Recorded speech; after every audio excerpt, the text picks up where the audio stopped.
Hi, I'm Alicia Malone. Thanks for watching TCM as we celebrate our star of the month, that wascally wabbit, Bugs Bunny. Up next is another block of shorts starring Bugs, and he's heading out to sea with Yosemite Sam in Buccaneer Bunny from 1948, Mutiny on the Bunny from 1950, and Captain Hairblower from 1954. In the book, The 100 Greatest Looney Tunes Cartoons, animation historian David Gernstein notes that although Yosemite Sam was created as a cowboy in a Western setting, it didn't take long for the team to move him out of the saloon and into other settings. In our shorts, the cowboy becomes a pirate. As he describes himself in Buccaneer Bunny, he is sea-goin' Sam, the bloodthirstiest, shoot-'em-firstiest, doggone worstiest buccaneer that ever sailed the Spanish Main. And according to Gernstein, when Yosemite Sam became a regular Looney Tunes character in the 1950s, his default persona was a pirate.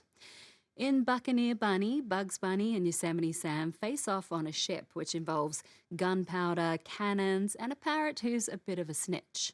Mutiny on the Bunny features Shanghai Sam, a pirate whose crew has all escaped, so he offers a free world trip to lure Bugs Bunny on board, but we all know who will have the last laugh.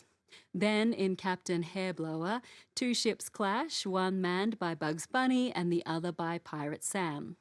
Along the way, there are many homages to classic movies, including Bugs Bunny doing a great Charles Lawton impression as Captain Bligh from the 1935 version of Mutiny on the Bounty. Here they are. Enjoy your time with Bugs and Sam at sea.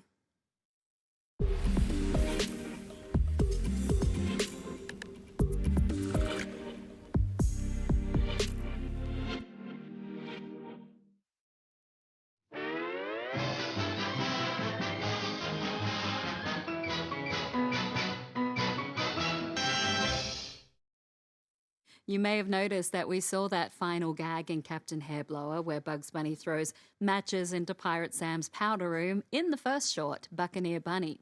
There were many repeated and recurring gags throughout all of the Looney Tunes shorts, which was one way the team created a sense of cohesion. As our good friend Leonard Moulton once wrote, "You'd never dream these films were turned out on an assembly line. They feature an amazing array of characters and great scripts with masterful voice work, music scores, artwork, and animation, all of which combine in perfect harmony, pun intended." Our star of the month, Bugs Bunny, remained on the big screen until the mid-1960s, with his last theatrical short created by Warner Brothers being False Hair from 1964. But 2 decades later, Bugs did make a cameo in a film starring a different rabbit, Who Framed Roger Rabbit from 1988.